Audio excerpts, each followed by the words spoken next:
The Federalist 16th. The same subject continued, the insufficiency of the present Confederation to preserve the Union.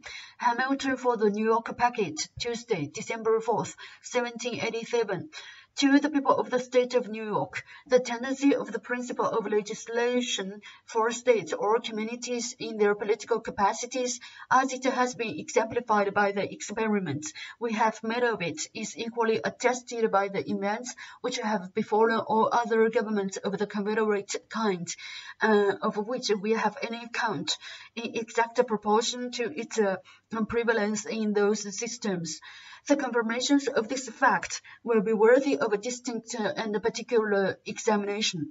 I shall content myself with barely observing here that of all the confederacies of antiquity, which history has handed down to us, the Lycian and Artinian leagues, as far as there remain vestiges of them, appear to have been most free from the fetters of that kind, of that mistaken principle, and were accordingly those which have best deserved and have most liberally received the applauding suffrages of political writers. This exceptional principle may, as truly as emphatically, bestowed the parent of anarchy. It has been seen that delinquencies in the members of the Union are its natural and necessary offspring, and that whenever they happen, the only constitutional remedy is force, and the immediate effect of the use of it, civil war. It remains to inquire how far so odious an engine of government, in its application to us, would even be capable of answering its end. If there shouldn't be a large army constantly at the disposal of the national government, it would either not be able to employ force at all, or when this could be done, it would amount to a war between parts of the Confederacy concerning the infractions of a league, in which the strongest combination would be most likely to prevail, whether it consisted of those who supported or of those who resisted the general authority. It would rarely happen that the delinquency to be retraced would be confined to a single member, and if there were more than one who had neglected their duty, similarity of situation would induce them to unite for common defense. Independent of this motive of sympathy, if a large and influential state should happen to be the aggressive member, it would commonly have weight enough with its neighbors to win over some of them as associates to its cause. Specious arguments of danger to the common liberty could easily be contrived. Plausible excuses for the deficiencies of the party could, without difficulty, be invented to alarm the apprehensions, inflame the passions, and conciliate the goodwill even of those states which were not chargeable with any violation or omission of duty. This would be the more likely to take place, as the delinquencies of the larger members might be expected sometimes to proceed from an ambitious premeditation in the rulers with a view to getting rid of all external control upon their designs of personal aggrandizement. The better to effect which it is presumable they would temper beforehand with leading individuals in the adjacent states. If associates couldn't be found at home, recourse would be had to the aid of foreign powers, which would seldom be disinclined to encouraging the dissensions of a confederacy from the firm union of which they had so much to fear. When the sword is once drawn, the passions of men observe no bounds of moderation. The suggestions of wounded pride, the instigations of irritated resentment, would be apt to carry the states against which the arms of the Union were extended to any extremes necessary to avenge the affront or to avoid the disgrace of submission. The first war of this kind would probably terminate in a dissolution of the Union. This may be considered as the violent death of the Confederacy. Its more natural death is what we now seem to be on the point of experiency if the federal system be not speedily renovated in a more substantial form. It is not probable, considering the genius of this country, that the complying states would often be inclined to support the authority of the Union by engaging in a war against the non-complying states. They would always be more ready to pressure the milder course of putting themselves upon an equal footing with the delinquent members by an imitation of their example, and the guilt of all would thus become the security of all. Our past experience has exhibited the operation of this spirit in its full light. There would in fact be an insuperable difficulty in ascertaining when force could with propriety be employed. In the article of pecuniary contribution, which would be the most usual source of delinquency, it would often be impossible to decide whether it had proceeded from disinclination or inability. The pretense of the latter would always be at hand, and the case must be very flagrant in which its fallacy could be detected with sufficient certainty to justify the harsh expedient of compulsion. It is easy to see that this problem alone, as often as it should occur, would open a wider field for the exercise of factious views of partiality and of operation in the majority that happened to prevail in the National Council. It seems to require no pains to prove that the states ought not to prefer a national constitution which could only be kept in motion by the instrumentality of a large army continually on foot to execute the ordinary requisitions or decrees of the government. And yet this is the plain alternative involved by those who wish to deny it the power of extending its operations to individuals.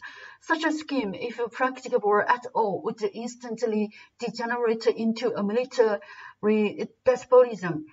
But it will be found in every light impracticable. The resources of the Union wouldn't be equal to the maintenance of an army considerable enough to confine the larger states within the limits of their duty, nor would the means ever be furnished of forming such an army in the first instance. Whoever considers the populousness and the strength of several of these states singly at the present juncture, and looks forward to what they will become, even at the distance of half a century, will at once dismiss as idle and visionary any scheme which aims at regulating their movements by laws to operate upon them in their collective capacities, and to be executed by a coercion applicable to them in the same capacities.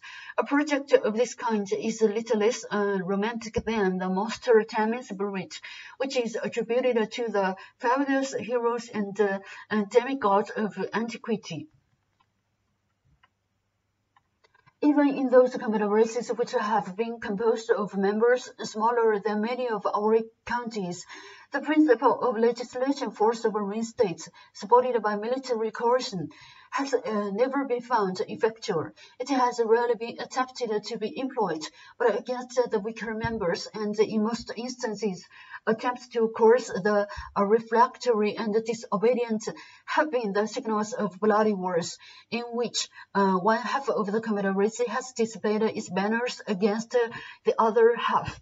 The result of these observations to an intelligent mind must be clearly this, that if it is possible at any rate to construct a federal government capable of regulating the common concerns and preserving the general tranquility, it must be founded as to the objects committed to its care upon the reverse of the principle contended for by the opponents of the proposed constitution.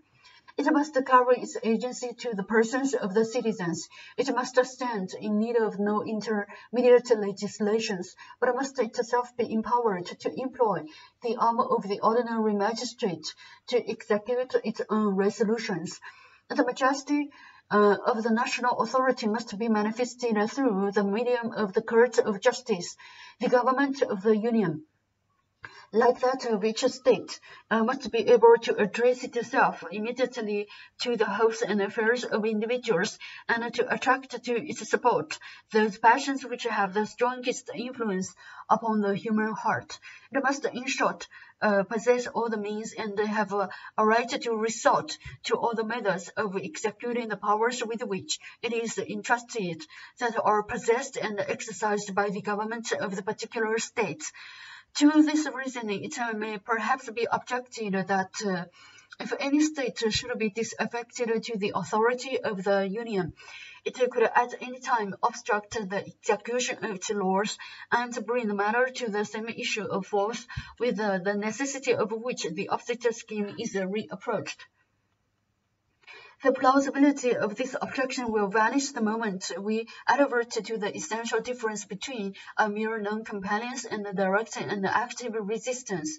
If the interposition of the state legislatures be necessary to give effect to a measure of the Union, they have only not to act or to act invasively, and the measure is defeated. This neglect of duty may be disguised under affected but unsubstantial provisions, so as not to appear, and of course not to excite any alarm in the people of the safety of the Constitution. The state leaders may even make a merit of their surreptitious invasions of it on the ground of some temporary convenience, exemption, or advantage.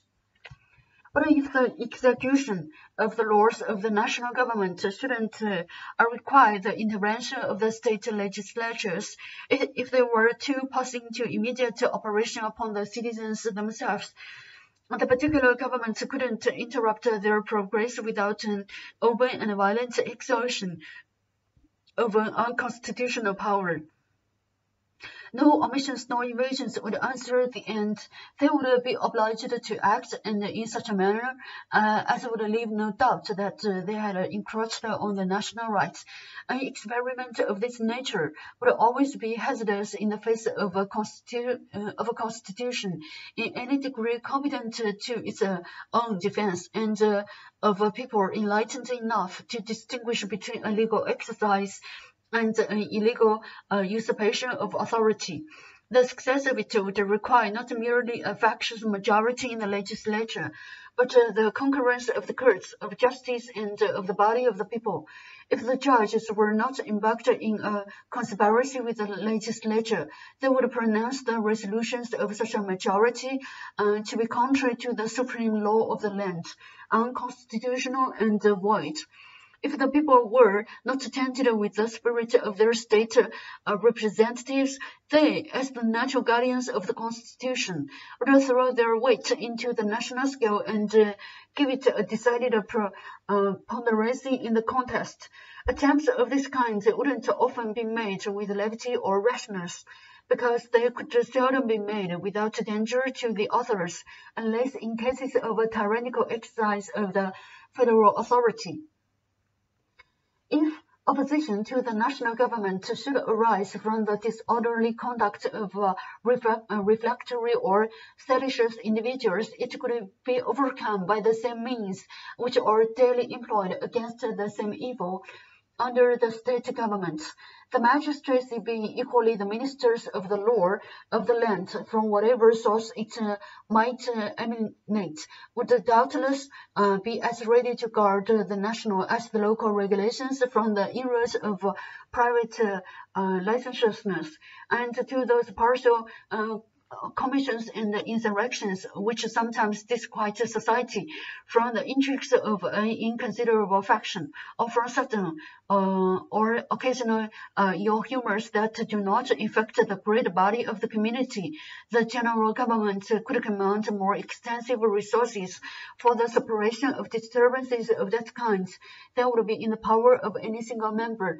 And as to those mortal affairs which, in certain conjunctures, spread a conflagration through a whole nation or through a very large proportion of it, proceeding either from witty courses of discontent given by the government or from the contagion of some violent popular paroxysms. They do not fall within any ordinary rules of calculation. When they happen, they commonly amount to revolutions and dismemberment of empire. No form of government can always either avoid or control them. It is in vain to hope to guard against events too mighty for human foresight or precaution, and it would be idle to object to a government because it couldn't perform impossibilities. Publius.